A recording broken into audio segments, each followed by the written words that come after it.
An ordinary man finds a mysterious plane lost in the jungle. But when he looked inside, he saw something that made his heart stop. Subscribe so you don't miss the next stories, and write in the comments where you're watching from.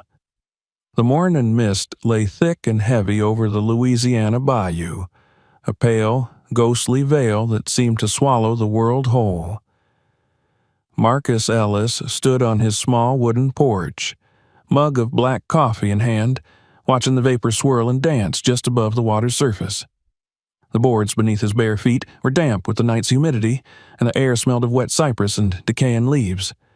His old dog, Zoe, had bolted out into that same mist during the storm last night, her bark fading into the distance before vanishing entirely. Now, as dawn crept sluggishly across the sky, Marcus knew he had no choice but to go after her. He set the mug down on the railing, ran a hand over his stubbled jaw, and felt that familiar ache in his knee flare with the damp. Ever since the accident on the rigs, a snapped cable that had crushed his leg and ended his days offshore, he had been slower. But out here, slowness was a virtue. The swamps didn't reward rushing. He pulled on his weathered boots, took his flashlight and an old 12-gauge shotgun from its rack, and stepped down into the murk. The wood planks of his dock groaned under his weight as he unmoored his flat-bottomed skiff. The water lapped lazily against the hull, dark and opaque as oil, hiding its secrets. Marcus knew every inch of these bayous. He had lived here most of his life, just like his father and grandfather before him. The swamp had a language all its own, the distant croak of frogs in the cattails, the faint splash of a gar surfacing, the whisper of wind through the hanging Spanish moss. He'd long since learned to distinguish between the benign sounds and the ones that signaled trouble. Today, though, even the familiar noises seemed muffled, subdued beneath the blanket of mist. The silence pressed close around him, broken only by the steady thrum of cicadas and the occasional crack of a branch somewhere deep in the cypress stands. He poled his skiff slowly along the narrow channel, his eyes scanning for any sign of Zoe. The dog was smart but headstrong, prone to chasing after nutria and raccoons until she got herself lost. Marcus called her name a few times, his deep voice echoing oddly in the fog, but there was no answer. He glanced back at his house, a modest structure perched high on stilts, its tin roof rusted to a dull red. It looked small and lonely against the endless sprawl of water and trees. He sighed, gripping the pole tighter. Life had grown quiet since he left the oil fields. There were no crowds here, no schedules to keep, only the slow rhythm of repairs, fishing, and the occasional visitor needing an outboard motor fixed. He didn't mind it. After years of clamor and danger, he preferred the solitude. Yet, lately, that solitude felt heavier somehow, settling in his bones like silt. Maybe it was just age creeping up on him. A splash startled him from his thoughts. He swung his flashlight toward the sound, but it was only a turtle slipping from a log into the water. He cursed softly under his breath and pushed onward. The mist clung thicker the deeper he went, until even the trees seemed little more than looming shadows, their gnarled roots twisting into the dark water. It was easy to imagine ghosts here, easy to picture the bayou as it must have been centuries ago, untamed, impenetrable, ruled by silence and swamp creatures. He spotted Zoe's paw prints in a patch of mud along a narrow trail and beached the skiff to follow them. The ground sucked at his boots, each step leaving behind a wet, sucking noise. The trail wound between towering cypress knees and fallen logs, leading him farther from the main channel and deeper into wilderness few bothered to traverse. He ducked under a tangle of vines, his flashlight beam cutting across the mist like a blade, and froze. Ahead, something gleamed faintly in the murk. At first, Marcus thought it was just a sheet of metal, maybe debris from a storm, some old piece of junk washed inland by a flood. But as he drew closer, pushing aside the thick undergrowth, the shape resolved into something far stranger. It was too large to be scrap. He took another step, and then another, and suddenly the trees parted around a clearing he didn't recognize. A patch of swamp water hemmed in by knobby cypress roots and mats of duckweed. There, half sunk in the muck and draped in moss like some ancient carcass, lay the skeletal remains of an airplane. Marcus stared, his breath catching in his chest. Even through the veil of mist and decades of decay, he could see it was no small bush plane. Its wings stretched out across the swamp, their tips buried in the water. The fuselage was mostly intact, streaked with rust and grime. The paint faded to a ghostly pale. A star, white and weathered, was still faintly visible on the side, the unmistakable insignia of the United States Army Air Forces from a time long before his own. He stepped closer, the mud sucking at his boots until he could see the cockpit, its glass shattered, vines curling through the frame. The tail rose at a slight angle, half swallowed by the swamp, yet still imposing in its size. Marcus had seen plenty of old wrecks in his life, cars abandoned in the woods, sunken skiffs pulled from the bayou after storms, but nothing like this. This wasn't just forgotten. This was history, lost and hidden away where no one was meant to find it. Zoe barked suddenly from somewhere off to his left, startling him so badly he nearly dropped his flashlight. He found her standing near the edge of the water, tail wagging, oblivious to the strange presence looming behind her. He called her over absently, his eyes never leaving the plane. It felt almost sacrilegious to approach, but his curiosity pulled him forward. He waded closer, the water reaching halfway up his boots, and craned his neck to look inside the open hatch near the rear. Darkness yawned back at him, thick and damp, smelling of mildew and rust. His flashlight beam swept across what remained of a metal floor, jagged with corrosion. For a moment, he imagined the roar of engines, the cramped interior filled with men in flight suits, the rush of air as bombs dropped over some faraway target. The feeling hit him like a punch to the gut. This was a relic of war, not a forgotten relic of local life, but something far larger, something that had crossed oceans before ending up here in his swamp. He had no idea how or why, but it sent a thrill down his spine all the same. He stood there for what felt like an hour, Zoe pacing impatiently at his feet, until the mist thickened again, and a cold breeze rippled across the water. Marcus finally turned away, his mind spinning.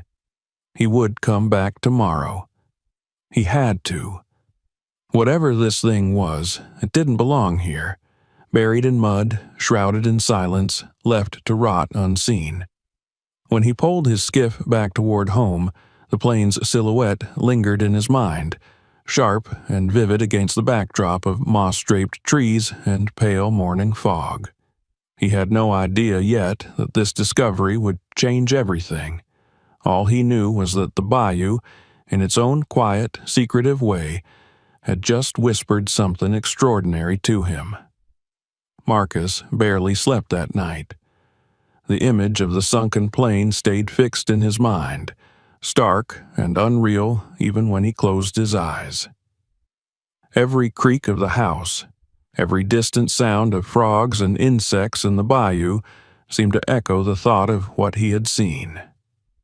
He sat at his kitchen table long after midnight, staring at the small stack of tools he'd laid out, a flashlight with fresh batteries, a coil of rope, his old hunting knife, a crowbar, and a weatherproof pouch for anything worth saving.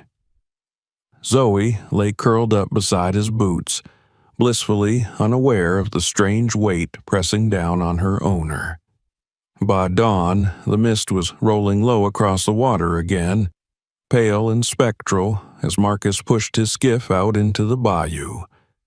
He guided it with slow, deliberate movements, retracing yesterday's route through the narrowing channels of black water, past leaning cypress trees whose roots twisted like grasping hands. The early air was thick and cool, filled with the tang of wet vegetation and the faint musk of decay. Even the sounds felt distant, muted beneath the fog. He reached the same muddy embankment where he had found Zoe's prints, tied the skiff to a branch, and stepped out. The ground was cold and slick beneath his boots, pulling at him with every step. His breath fogged before him as he trudged along the faint trail, his flashlight beam cutting through the dim, filtered light. After a few minutes, he saw it again. That impossible shape looming ahead, half swallowed by water and moss.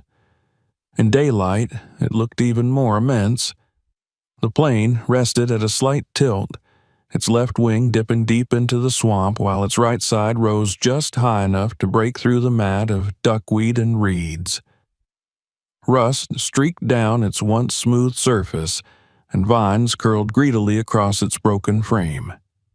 The insignia was still there, faded almost to nothing, the ghost of a white star against the dull olive drab of the fuselage.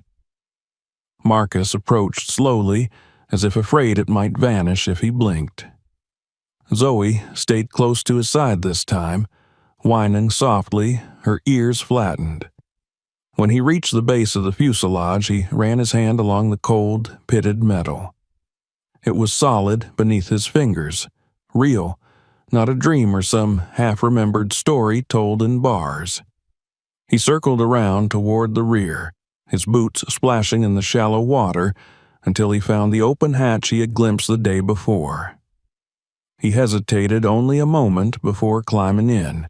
The metal floor groaned faintly under his weight, damp and uneven, slick with algae in places where water had pooled. His flashlight beam swung over rows of stripped-out seats and shattered panels, over tangled wiring dangling like dead vines from the ceiling. The smell hit him next. A deep, earthy damp mixed with rust, mildew, and something else older. A scent that clung to forgotten places sealed off from the world for decades. In the cockpit, glass shards glittered faintly in the light. The controls were rusted into place, levers frozen mid-motion, as though the pilots had simply vanished mid-flight. Marcus crouched, running his fingers over the corroded remains of the instrument panel, trying to picture it alive. Dials glowing, engines roaring, a crew shouting over the thunder of wind. It felt impossible, here in this silent grave. He moved slowly toward what must have once been the navigator's station and spotted a canvas bag wedged beneath a collapsed panel. It was stiff with age and water damage, the fabric tearing as he pulled it free. Inside, he found a scattering of objects that made his breath hitch. A small leather-bound notebook, its edges warped. A handful of rusted .50 caliber cartridges. A tarnished dog tag with a name stamped into the metal, L.T.R. Harker. He turned it over in his hand, the letters catching the light. Someone had worn this. Someone had lived and breathed in this very space. He opened the notebook carefully, its pages clinging together. The ink had bled and faded, but a few lines were still legible. Most were mundane. Bearings, coordinates, dates. But the last entry, scrawled in hurried handwriting, read, "Leaving Port Moresby, mission east of Rabaul. Weather rough, if..." The sentence ended abruptly, washed away by time. Marcus stared at it, his mind racing. Port Moresby, Rabaul. He remembered those names vaguely from history lessons about the Pacific Theater in World War II, but seeing them here, tied to something lying in his own backyard, sent a chill up his spine. Further towards the rear, he found more remnants. a cracked pair of aviator goggles, a rusted sidearm still holstered at a waist-high mount, and faded photographs stuck to the bulkhead with yellowed tape. One showed a young woman holding a baby, smiling proudly at the camera. Another captured a group of men in flight suits, standing arm in arm before a pristine version of this very plane, its nose art, a cartoonish figure wielding a bomb, still vibrant. Marcus traced their faces with his thumb, wondering who had survived and who had not. Zoe barked suddenly, her paws skittering against the metal floor. The sound echoed harshly in the empty cabin, snapping Marcus from his thoughts. He turned sharply, his flashlight beam darting across the walls, half expecting some shape to move in the darkness. But there was only the hollow belly of the plane and the distant call of a heron outside. He took a deep breath, steadying himself. He had been inside plenty of derelict things in his life, barns caving in on themselves, cars rusted into the ground, but this felt different. It wasn't just the size of it, or the age. It was the presence. The weight of history here was almost tangible, as though the very air carried echoes of the men who had flown it. He spent another hour exploring every accessible corner, prying open compartments, peering into shadowed recesses. Most were empty or choked with mud and debris, but a few yielded treasures. Another set of tags, a dented flask engraved with initials, even an old map of the Pacific folded so many times it had nearly split apart. Each item added a piece to the puzzle, though it remained far from complete. When he finally stepped back outside, the swamp's air felt startlingly fresh in his lungs. Sunlight was filtering through the thinning mist now, painting the water in bands of gold and green. He stood knee-deep in the muck, staring up at the plane's hulking frame, and felt a strange mix of exhilaration and unease. He didn't know what he had stumbled onto, not fully, but he knew it mattered. This wasn't just a curiosity to poke around for an afternoon. This was something far greater, something that had been waiting decades to be found. Marcus wiped his hands on his jeans and glanced down at Zoe, who wagged her tail impatiently. He knew he couldn't keep this to himself forever. Someone out there must have been looking for this plane once. Families, maybe, still wondering what had happened. Historians who'd combed through records that ended in dead ends. The thought sat heavy in his chest as he turned back toward the trail. He didn't notice how the world had gone quiet again, how even the frogs and cicadas seemed hushed as he pushed through the trees, the plane shrinking behind him until it vanished once more into the mist. All he could think about was the name stamped on that cold piece of metal in his pocket and the faded ink in that waterlogged notebook. Lieutenant R. Harker, Port Moresby, Rabaul. He needed answers, and for the first time in a long while, Marcus felt the stirrings of something he hadn't known he'd missed. Purpose. Marcus couldn't shake the weight of that dog tag from his mind. It lay on the worn wood of his kitchen table, glinting faintly in the weak light that filtered through his windows, its stamped letters etched deep as if they were carved into his thoughts. L.T.R. Harker. He ran a thumb over the letters again and again, while the leather-bound notebook sat open beside it, its warped pages drawing slowly in the warm air from the old ceiling fan. The words were few, but they burned with a sense of urgency that wouldn't leave him. Leaving Port Moresby. Mission east of Rabaul. Weather rough. If the abrupt end gnawed at him like an unfinished sentence in a language he half understood.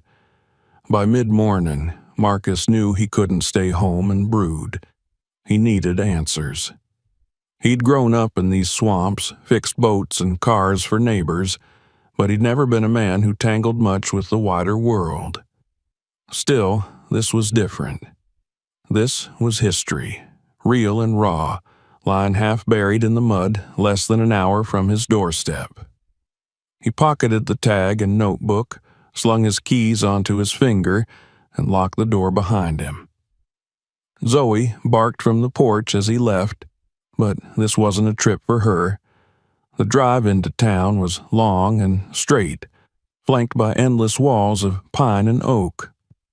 The radio crackled faintly, but played little more than static and half-faded country songs.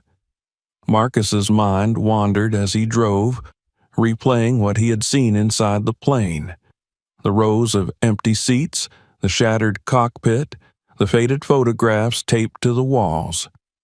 Faces stared at him in his memory, young men smiling as though they had no idea their flight would be their last. The town library sat on Main Street, an old red brick building with creaking floors and windows clouded from decades of humidity. Inside, it smelled of dust, paper, and something faintly sweet like old varnish. Behind the counter sat Mr. Whitaker, a man in his 70s whose wiry frame and sharp eyes spoke of younger days spent doing harder work. Marcus had known of him for years, but rarely spoken beyond polite greetings. "Morning," Marcus said, stepping in and holding up the notebook. "I'm looking for some help with records. Old ones, war stuff." Whitaker raised a brow but didn't look surprised.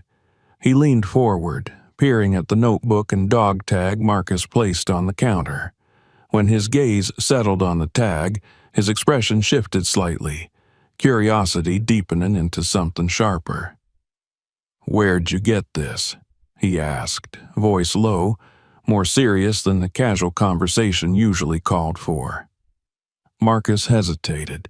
He wasn't ready to tell the whole story. Not yet. "Found it in the swamp," he said simply. "Near a wreck. Looks military. Figured it was worth learning about." Whitaker studied him for a long moment, then nodded slowly. "World War II. Pacific Theater. I served in Korea, but I heard plenty from the old-timers who fought in that one. Port Moresby and Rabaul. Those were big names back then." He gestured toward the back. "Come on, the archives are this way." The two men descended into the library's lower floor, where rows of metal filing cabinets and shelves lined with old-bound newspapers filled the dim room. A single fluorescent light buzzed overhead, casting a cold glow on the stacks. Whitaker pulled open a drawer and began flipping through folders labeled with neat, faded handwriting. 1942, 1943, 1944.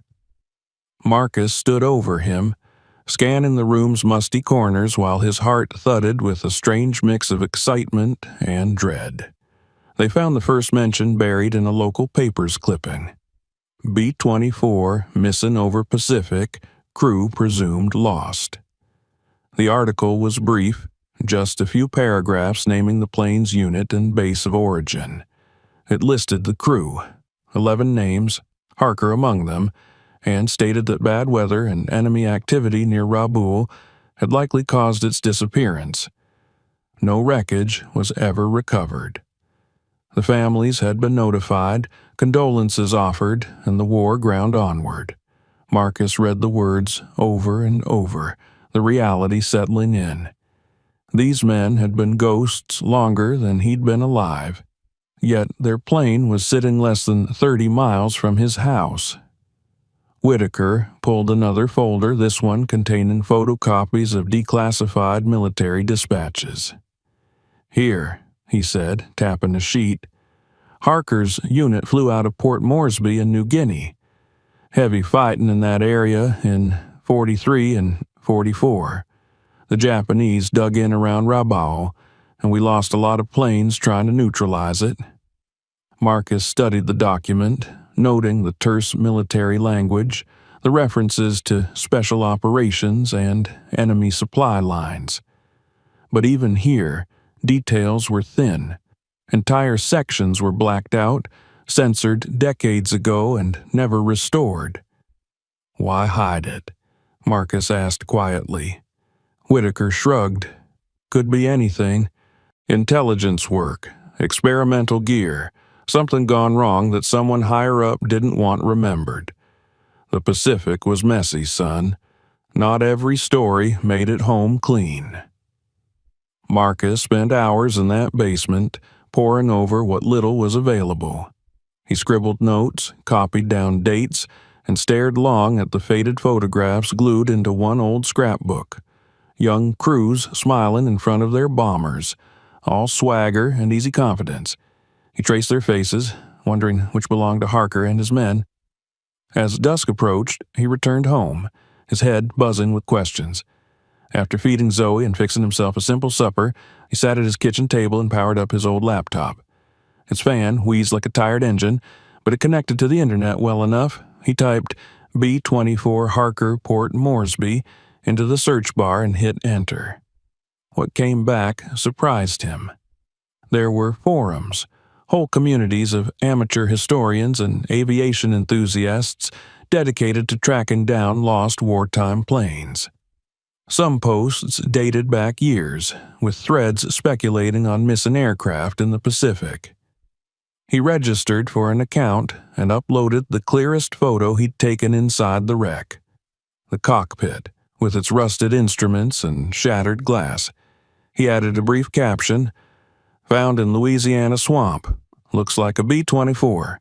Dog tag inside says LT R. Harker. Any info?" Replies came within hours. Some were skeptical, accusing him of faking it, but others were electrified. Harker's plane was never recovered, one wrote. Another user posted scans of military records confirming Marcus's earlier research. Lost near Rabaul, presumed downed at sea. Yet here it was, far from the Pacific, somehow relocated and entombed in his own backwaters. Marcus sat back, staring at the screen as new messages rolled in. People wanted coordinates, photos, proof. A man claiming to be a military historian from Texas messaged him privately, offering to drive out if Marcus would show him the site. Another said he had contact with families of the missing crew and that they'd been searching for answers for 70 years. For the first time, Marcus felt the enormity of what he'd stumbled onto. This wasn't just a curiosity or a relic. It was a chapter of history that had been ripped out and forgotten, buried in the mud until he happened to cross it. But as he shut down the laptop and looked out his kitchen window toward the darkened swamp, a prickle ran along the back of his neck.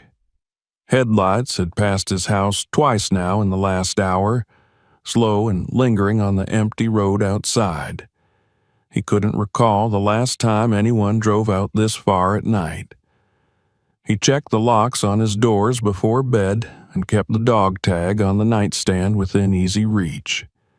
Sleep came fitfully, filled with dreams of roaring engines, men shouting over radios, and a plane plunging through clouds into endless darkness. When he woke, just before dawn, he thought he heard a vehicle idling somewhere in the distance, its sound fading only when he rose to check. Something about this didn't feel right anymore. The plane wasn't just forgotten, it was hidden. And someone, he suspected, might want it to stay that way. The sound of tires on gravel woke Marcus before dawn. It was faint at first, a slow, crunching rhythm out on the empty road that passed his house. He lay still in bed, listening, his heart thumping faster with every second of silence that followed. Zoe stirred at the foot of the bed and gave a low growl, her ears pricking. Then came the sound again, this time closer. A car door opened and shut softly, too soft for anyone making a casual visit. Marcus swung his legs out of bed and reached for the shotgun propped against the wall. He moved through the dark house quietly, his bare feet soundless on the wooden floor. The dog padded behind him as he peeked through the curtain.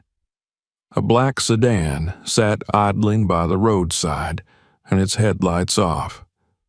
Two silhouettes were visible inside. They didn't move. Marcus stood there a long moment, his pulse hammering in his ears, before the car suddenly reversed, turned smoothly, and drove away into the misty pre-dawn gloom. He didn't go back to bed after that. By sunrise, Marcus had brewed a pot of coffee and was sitting at the kitchen table, the dog tag laid in front of him beside the notebook and his notes from the library. He couldn't shake the feeling he was being watched. The forum posts from last night had drawn too much attention too quickly. There had been hundreds of views in just a few hours, and several private messages from people asking specific questions, coordinates, detailed descriptions, even if he'd removed anything from the wreck. Some came from accounts that looked brand new. By mid-morning, the sense of unease grew worse. A knock came at the door. Marcus hesitated, then opened it cautiously. Two men stood outside, dressed in dark suits that looked out of place in the humid heat of the bayou. Their shoes sank slightly into the dirt of his yard, marking them instantly as outsiders.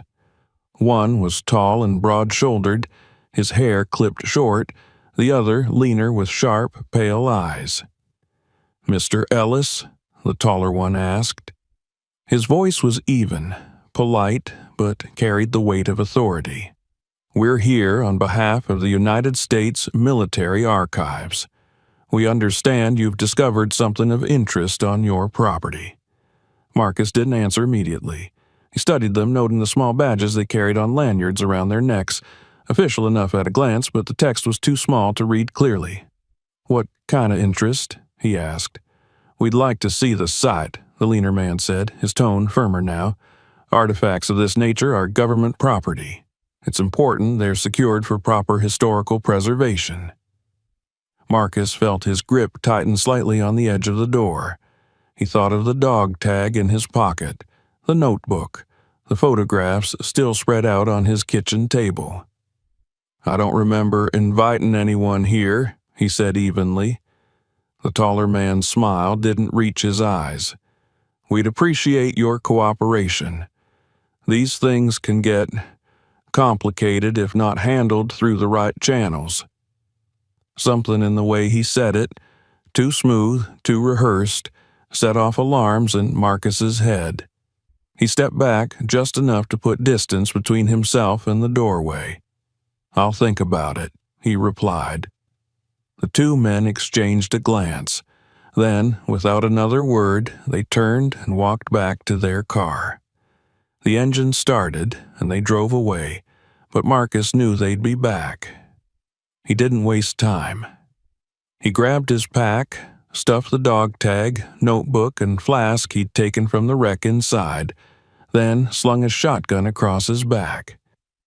Zoe barked once, sensing his urgency. Marcus loaded her into the skiff and pushed off into the bayou, heading deeper into the swamp than he had in years. He knew these waters like the lines on his own hands, every hidden channel and narrow passage that outsiders would never risk. As the sun climbed higher, the swamp grew oppressive and heavy with heat. Mosquitoes buzzed in dense clouds, and the air smelled of wet earth and stagnant pools.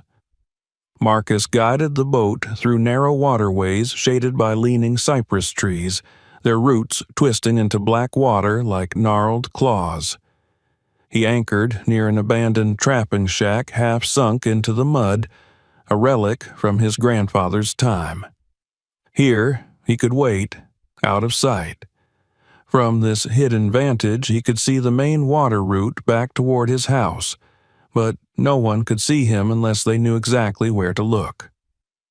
Hours passed in uneasy silence.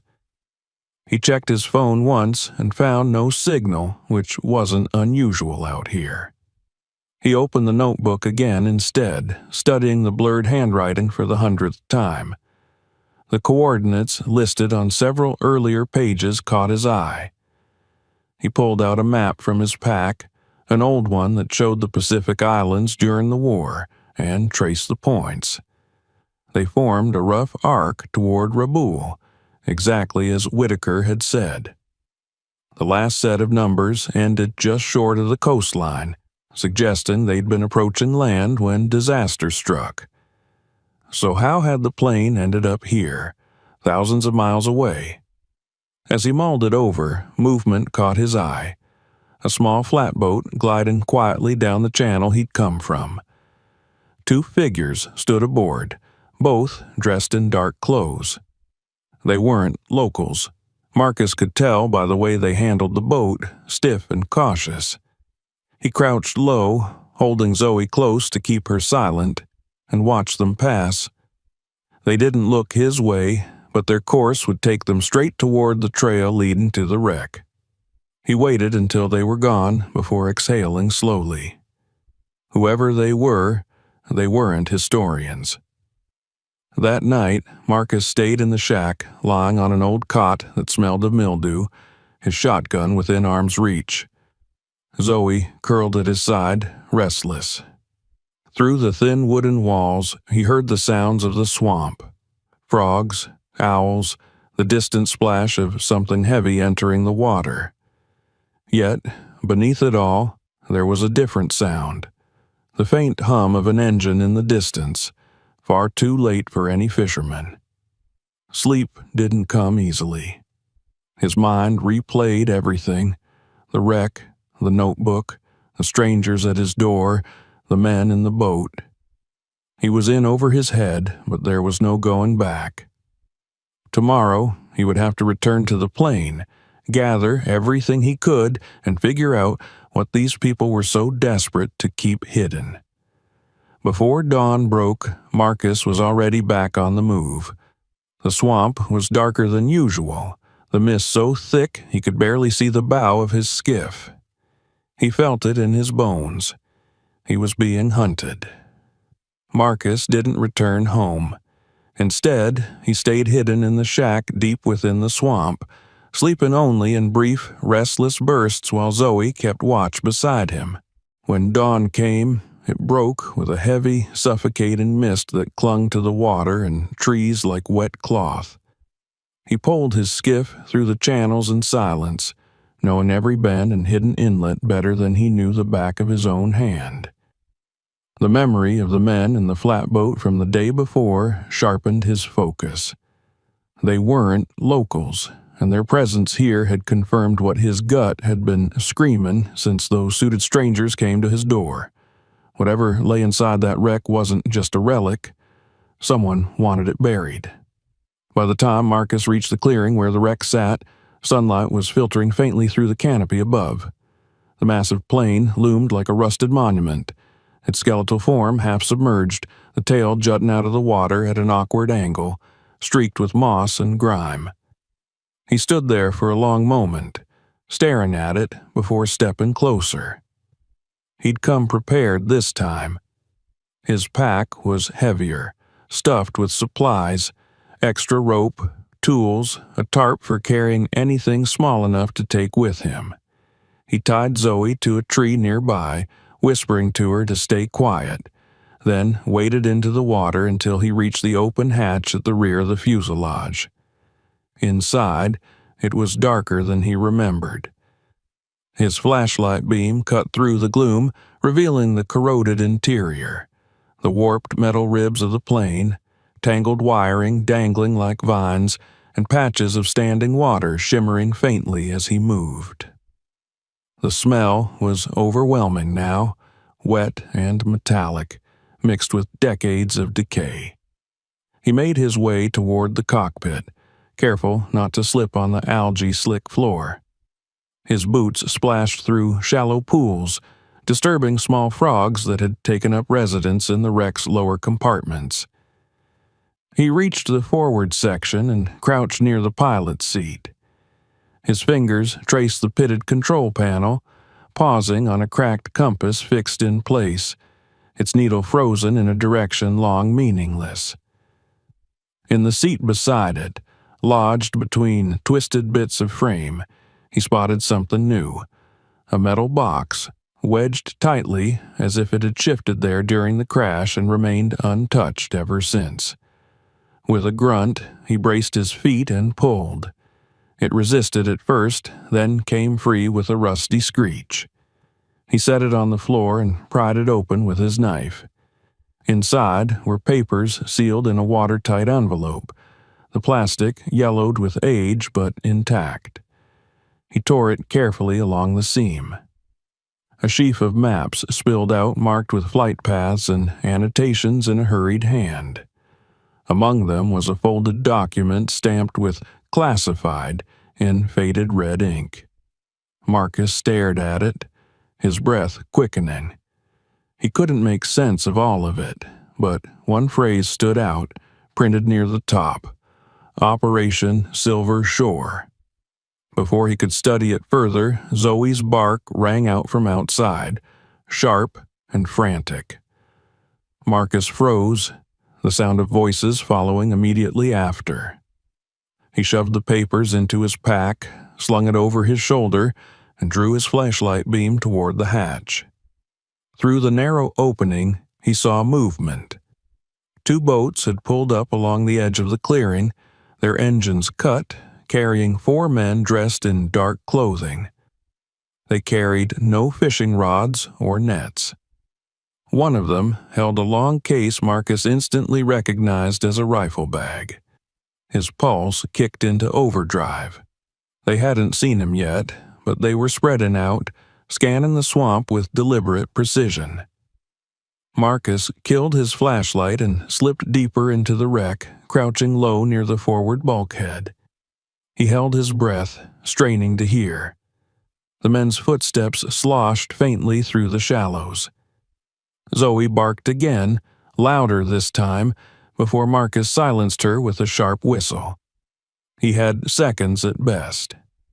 He uncoiled the rope from his pack and lashed it quickly to a support beam near the cockpit window, then eased himself out through the shattered glass and lowered into the water on the far side, hidden from view by the massive bulk of the fuselage. The cold swamp water soaked his clothes instantly, but he didn't flinch. Keeping low, he moved through the reeds, circling back toward Zoe without breaking the surface more than necessary. The men were close now. He heard one mutter, "Tracks here," his voice clipped, his accent faintly northern. Another replied, "He's here, the boat's tied up." They were searching, their boots and oars churning the quiet water. Marcus reached Zoe and untied her swiftly, pressing a hand over her muzzle to keep her quiet. He led her deeper into the trees, moving silently along a narrow path barely visible to anyone who hadn't grown up here. Behind them, the voices faded slightly, but he knew they wouldn't give up easily. He looped around through a thicket of cypress knees, using every twist and blind turn the swamp offered. Hours later, when he was sure he'd put distance between himself and the clearing, Marcus stopped to catch his breath in another abandoned shack he remembered from boyhood. He set Zoe down and rifled through his pack, pulling out the maps and documents. By lantern light, he studied them carefully. The maps traced flight paths between Port Moresby and Rabaul, but one line, a sharp detour, was circled in red. Next to it were numbers, coordinates. He grabbed his phone and punched them in, but there was no signal here. Still, he recognized the notation well enough from his research. It marked an area far out in the Pacific, deep in waters notorious for wartime wrecks. He stared at the papers, his mind racing. Whatever Operation Silver Shore had been, it hadn't been a standard bombing run. The lack of any recovery, the censorship in the files Whitaker had shown him, the sudden appearance of strangers all pointed to something much larger. And now those strangers were hunting him through his own backyard. When morning came again, Marcus made his move. He'd already contacted the historian from Texas through the forum, sending a terse message from his phone when he managed to climb high enough into dry ground to catch a faint signal. Plane is real. Bring help. Discretion important. Hours later, he got a reply. On my way with team. 2 days. 2 days felt like an eternity, but Marcus spent them preparing. He booby-trapped old hunting trails with snares and tripwires to slow anyone following him, camouflaged his skiff in reeds, and relocated deeper into the swamp with Zoe, carrying his pack and the documents at all times. He slept in fits, dreams filled with the roar of aircraft engines and the shadowy figures of men he'd never met. When the team finally arrived, they came by air, a low-flying chartered helicopter that hovered above the treetops before touching down in a clearing Marcus had scouted. Out stepped the historian, a bearded man in his 50s named Dr. Henry Cole, flanked by 2 assistants with cameras and surveying gear. They shook Marcus's hand firmly, eyes bright with anticipation. He led them to the wreck, keeping to the most hidden routes he knew. Along the way, Cole peppered him with questions about the condition of the plane, the artifacts recovered, even the men Marcus had seen searching for it. By the time they reached the clearing, the sun was sinking low, painting the swamp in shades of copper and shadow. The sight of the plane silenced even Cole. They spent hours documenting everything, filming, photographing, cataloging. Cole's assistants waded through the wreck with waterproof cameras, their lights cutting through the darkened interior like search beams. Marcus helped them haul out items too delicate to leave. Control panels, the pilot's seat, even one of the engines partially submerged in silt. He guided them carefully, pointing out where the structure was weakest. As night fell, they set up camp nearby, their generator humming softly. Marcus stayed alert, his shotgun never far from reach. He knew the men he'd seen before might return. And as he sat by the campfire, studying the hulking shadow of the wreck against the moonlit swamp, he felt a strange mix of dread and exhilaration. Tomorrow they would attempt the impossible, lifting the dead giant from its grave. The next morning came with the rumble of rotor blades. The helicopter returned, this time with a sling rigged beneath it. Cole directed the operation with precise hand signals, while Marcus and the others secured thick straps around the fuselage. The swamp trembled with noise as the massive aircraft, dripping with decades of muck and water, rose slowly, groaning in protest as if waking from a long sleep. Marcus watched, heart pounding, as the plane lifted free from its watery tomb, suspended in the air like some spectral leviathan. For the first time in 80 years, sunlight touched its entire frame. Cameras rolled, voices shouted, and Marcus stood silent, the culmination of his discovery unfolding before him. But even as awe held him still, movement at the tree line caught his eye. Figures, half hidden, watching. The strangers had returned, and Marcus knew they wouldn't let this end without a fight. The roar of the helicopter still thundered through the swamp as Marcus stared toward the shadowy figures at the tree line. For a split second, it felt as if time slowed, the suspended plane looming above the water, its dripping fuselage swaying in the air like some enormous ghost. The strangers were there. He counted at least 4, maybe more, dark silhouettes shifting between the trees, too far to see clearly, but close enough for their presence to chill his blood. They were watching, motionless, their outlines stark against the pale mist curling low across the water. Marcus tightened his grip on the shotgun slung over his shoulder and glanced towards Dr. Cole, who had noticed them too.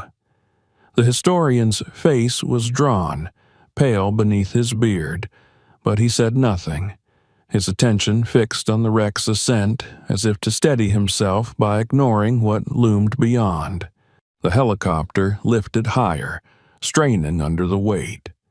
Mud and water poured from the fuselage in long, streaming curtains, splashing into the swamp below. The team cheered faintly over the noise, their voices brittle and nervous, but Marcus stayed silent. He could feel it. Whatever was about to happen was far from over. He kept his eyes on the tree line even as the plane cleared the tallest trees and began to move slowly toward the waiting flatbed barge moored farther downstream, prepared for its transport out of the bayou. The strangers didn't move, not yet. It was only when the helicopter and its cargo were safely out of sight that Marcus heard the faint snap of twigs behind him. He spun, Zoe barking sharply at his side, just as two more men emerged from the underbrush. They weren't dressed in uniforms, but their posture, their clipped haircuts, and the grim precision in their movements marked them as something more than just curious wanderers. One of them carried a pistol low at his side, the other a heavy duffel bag. Marcus stepped back, raising his shotgun instinctively. "Stop right there," he called, his voice steady despite the surge of adrenaline flooding his veins. The man with the duffel lifted his free hand in a mock gesture of peace, his expression calm but cold. "Mr. Ellis," he said over the drone of the departing helicopter, his voice low but firm, "you need to hand over what you've taken. The documents, the artifacts, all of it." Dr. Cole stepped forward, his face tight with confusion and anger. "Who are you?" he demanded, his voice straining to be heard over the fading rotors. "This is a legitimate historical recovery. You've got no claim here." The man ignored him, his eyes locked on Marcus. "This isn't a history project. What you found is classified. It was classified then, and it remains classified now. You don't understand what you've stirred up." Marcus leveled his shotgun. "I understand enough," he said flatly. "You had 70 years to come get it. You left it there for a reason, and now it's out in the open. If it mattered that much, you wouldn't have buried it in the mud and hoped no one found it." The man's jaw tightened. "This isn't a debate. You can walk away from this, Mr. Ellis, if you cooperate. Otherwise—" His words trailed off, unfinished but heavy with threat. Marcus felt Zoe press against his leg, her growl low and steady. He thought of the dog tag in his pocket, of the photographs taped inside that wreck, faces frozen in time, men who'd flown into the unknown and never come back. He thought of their families, of the decades of silence that had followed their disappearance, and of the storm of attention already brewing online. There was no undoing it now. Even if he surrendered every scrap he'd taken, the images, the news of the wreck's recovery, none of it could be erased. Dr. Cole broke the standoff first, stepping forward again. "This isn't yours to hide," he said fiercely. "People deserve to know the truth about what happened. Families deserve closure. This plane belongs in a museum, not in some classified vault." The armed man's expression flickered, but he didn't lower his weapon. "You think you're serving the truth?" he said sharply. "You're tampering with things that were locked away for good reason." Marcus could feel the tension coiling tighter, the air thick and stifling in the swamp stillness. He shifted, slightly, angling himself toward the narrow trail he'd used before. He knew the ground here. These outsiders didn't. His eyes flicked toward Cole. "Get your people moving," Marcus murmured under his breath, quiet enough that only the historian could hear. It happened fast after that. Marcus snapped his shotgun up, not firing but pumping around into the chamber with a loud, unmistakable click that echoed across the clearing. Zoe barked explosively, lunging forward, and in that split second of distraction, Marcus shoved Cole toward the trail. "Go!" he shouted. The team scrambled, hauling their equipment and cases as Marcus backed after them, his shotgun still raised. The two strangers didn't fire. They weren't here to draw blood if they could help it, but they followed, pushing forward through the muck. Marcus led Cole's group through twisting paths only he knew, weaving between submerged roots and narrow choke points where the water rose waist deep. He could hear the men behind them, cursing as they slogged through the swamp, but his head start and knowledge of the terrain kept them ahead. By the time they reached the secondary clearing where their skiffs were moored, Marcus's muscles burned, sweat soaking through his shirt. Cole's assistants clambered aboard first, Zoe leaping nimbly in after them. Marcus shoved the boats off just as the strangers broke through the trees behind them, their shouts ringing out in frustration as the skiffs glided silently away into the mist. They didn't stop until they reached the larger river channel, where the helicopter and barge were already waiting. The sight of the massive plane secured on the flatbed made Marcus's chest tighten. Even from here, it was awe-inspiring. Its wings, bent and weathered, stretching out like the bones of some ancient leviathan, its nose art barely visible under the layers of moss and time. The barge carried it slowly toward the highway access point miles downstream, where it would be transferred for transport out of Louisiana. Cole clasped Marcus's shoulder firmly, his voice hoarse but steady.